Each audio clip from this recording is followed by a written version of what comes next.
Hello guys, welcome back to sociology classes. Today our topic is criticism of the theory of class struggle. Okay, वर्ग संघर्ष के सिद्धांत की समालोचना. Okay, सामाजिक चिंतन में कॉल मार्क्स के वर्ग संघर्ष के सिद्धांत का महत्वपूर्ण स्थान है.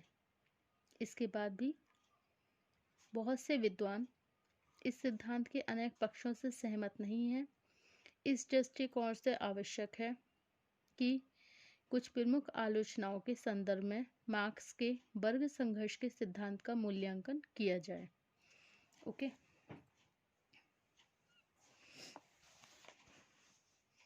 नंबर 1 है वर्तमान समाजों में अनुपयुक्त. ओके, फर्स्ट टॉपिक क्या है आपका? वर्तमान समाजों में अनुपयुक्त. ओके, सेकंड क्या है? सेकंड है आपका अलगाव की विवेचना. ओके, एंड थर्ड पूंजीवाद का पतन. फोर्थ सिद्धांत अति सरलीकरण का दोषी. फिफ्थ मध्यम वर्ग की पूर्ण अवहेलना. एंड नेक्स्ट सहयोग के तत्व की उपेक्षा. और नेक्स्ट है ऐतिहासिक प्रमाण. एंड लास्ट सामाजिक सांस्कृतिक कारक. ओके, तो फर्स्ट है आपका वर्तमान समाजों में अनुपयुक्त. मिल्स का कथन है कि मार्क्स ने वर्ग संघर्ष के सिद्धांत में वर्गों के ध्रुवीकरण, दरिद्रीकरण तथा श्रमिकों में अलगाव जैसी विशेषताओं को पूंजीवादी व्यवस्था का आवश्यक परिणाम माना है. यदि हम आज की पूंजीवादी समाजों का अध्ययन करें तो स्पष्ट होता है कि इन समाजों में इन दशाओं का उत्पन्न होना आवश्यक नहीं है. उदाहरण के लिए अमेरिका, इंग्लैंड, जर्मनी, जापान में पूंजीवादी व्यवस्था के बाद ना तो वर्गों का ध्रुवीकरण हुआ और न ही श्रमिकों की गरीबी बढ़ी. इन देशों में श्रमिकों की जो आर्थिक स्थिति थी उनमें सुधार होने के साथ ही उद्योगों के काम में के प्रति भी काफ़ी लगाव बढ़ा है. कारखानों के प्रबंध में जैसे जैसे श्रमिकों की भागीदारी बढ़ती जा रही है तथा श्रम कल्याण के प्रयत्नों में वृद्धि हो रही है, उत्पादन के ढांचे में श्रमिकों का सहयोग बढ़ता जा रहा है. ओके, नेक्स्ट पॉइंट है आपका सिद्धांत अति सरलीकरण का दोषी. ओके, पॉपर ने इस सिद्धांत की आलोचना करते हुए लिखा है कि मार्क्स ने पूंजीपति तथा श्रमिक वर्ग या दूसरे शब्दों में धनी और निर्धन वर्ग के भेद को ही समस्त सामाजिक, आर्थिक, राजनीतिक परिवर्तनों का कारण मान लिया है. वर्ग संघर्ष के आधार पर मार्क्स ने सामाजिक परिवर्तन की जितनी सरल व्याख्या प्रस्तुत की है उसके आधार पर विभिन्न वर्गों के बीच होने वाले संघर्ष तथा परिवर्तन को समझ सकना संभव नहीं है. ओके, थर्ड है आपका मध्यम वर्ग की पूर्ण अवहेलना. मार्क्स ने समाज के संपूर्ण इतिहास को दो भागों में बांटा है. पूंजीवादी व्यवस्था के संदर्भ में समाज का दो वर्गों में विभाजित होना एक काल्पनिक चिंतन है. इंग्लैंड में होने वाली औद्योगिक क्रांति के तुरंत बाद समाज में एक तीसरे वर्ग का भी उदय हुआ जिसे हम मध्यम वर्ग कहते हैं. सभी बुद्धिजीवी, व्यवसायी, व्यापारी, प्रबंधक, टेक्नीशियन इस मध्यम वर्ग के ही सदस्य होते हैं. सच तो यह है कि सामाजिक ढांचा, सामाजिक संरचना को एक विशेष रूप देने, उसमें परिवर्तन लाने में इस वर्ग की भूमिका सबसे अधिक निर्णायक होती है. मार्क्स ने अपने सिद्धांत में इस वर्ग की पूर्ण अवहेलना करके अपने सिद्धांत को अपूर्ण और एकपक्षीय बना दिया.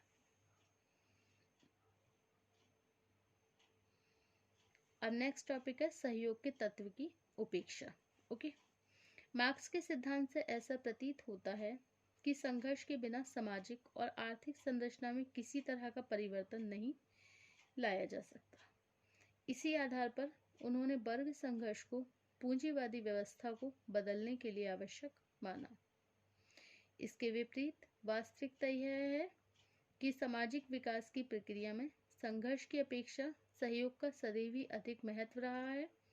इस संबंध में रोस्ट्रोव ने लिखा है कि मार्क्स ने जिस द्वंद्वात्मक प्रक्रिया के आधार पर वर्ग संघर्ष के सिद्धांत को प्रस्तुत किया वह सामाजिक विकास की अवस्थाओं के वास्तविक रूप को स्पष्ट नहीं करता।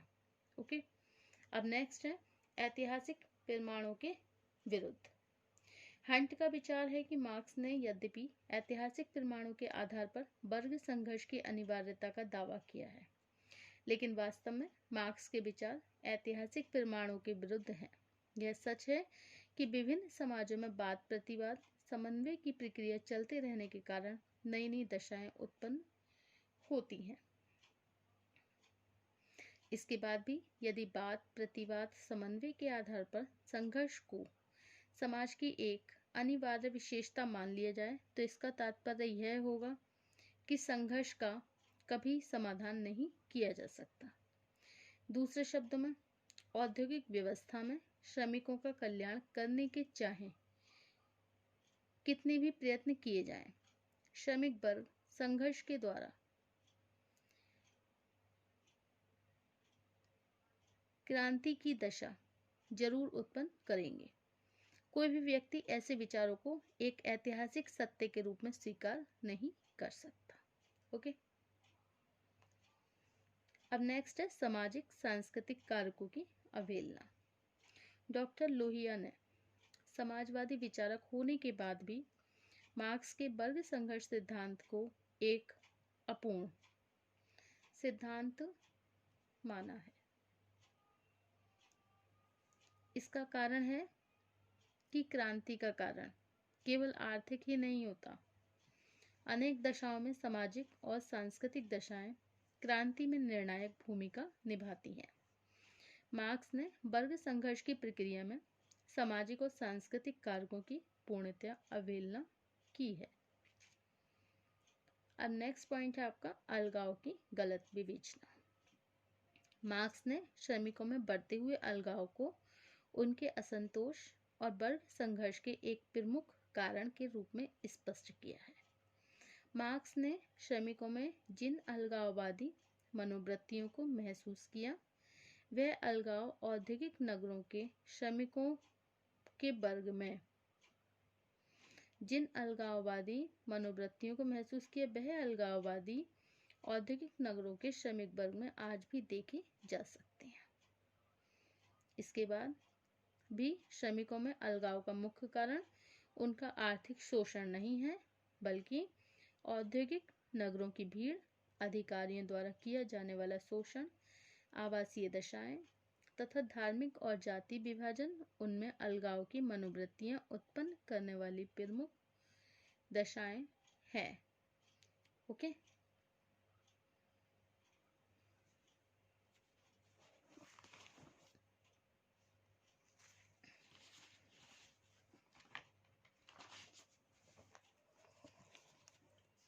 अब नेक्स्ट है पूंजीवाद के पतन की भविष्यवाणी गलत। मार्क्स ने यह भविष्यवाणी की थी कि पूंजीवाद के अंतः विरोधों के कारण इसका विनाश होना अनिवार्य है तथा वर्ग संघर्ष के द्वारा ही अंत में एक वर्ग रहित समाज की स्थापना होगी। इस भविष्यवाणी के विरुद्ध समाजवाद का प्रभाव उन देशों में अधिक बढ़ा जो मूल रूप से कृषक समाज थे। वर्ग संघर्ष के सिद्धांत के आधार पर एक वर्ग रहित समाज की स्थापना का लक्ष्य भी कोरी कल्पना है।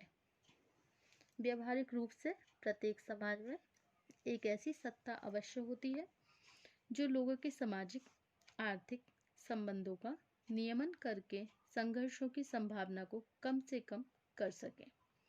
ओके, अब नेक्स्ट पॉइंट है राजनीतिक सत्ता का आधार सदैव आर्थिक नहीं।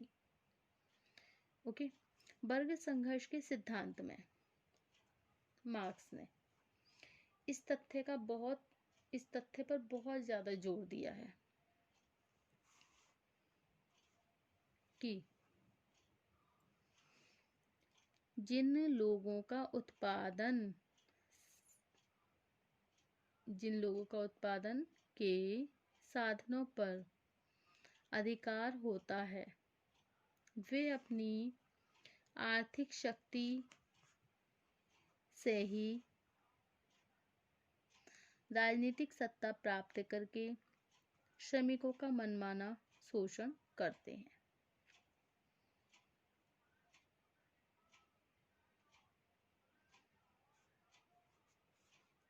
वास्तविकता यह है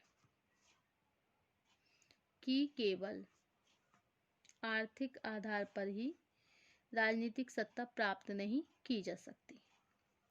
साम्यवादी तथा पूंजीवादी सभी तरह के समाजों में बड़े बड़े राजनीतिक नेता किसान, श्रमिक तथा मध्यम वर्ग के परिवारों से जुड़े रहे हैं।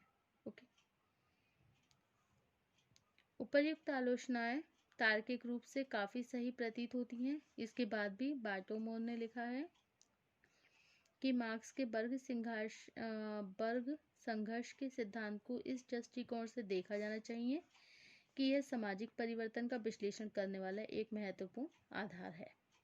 मार्क्स का कथन आज भी सही है कि समाज में होने वाले अधिकांश परिवर्तन एक विशेष व्यवस्था के आंतरिक दोष और संघर्ष के परिणाम स्वरूप होते हैं। मार्क्स के सिद्धांत की व्यवहारिकता इस बात से स्पष्ट होती है कि यदि उन्होंने इस सिद्धांत के द्वारा दुनिया के श्रमिकों को संगठित होने की प्रेरणा ना दी तो आज कारखानों में श्रमिकों की दशाओं में इतना सुधार कभी नहीं हो पाता। ओके। अब नेक्स्ट टॉपिक होगा हमारा Vilfredo Pareto. Okay. Thank you for watching my YouTube channel. Thank you for watching my YouTube channel. Thank you so much guys. Thank you.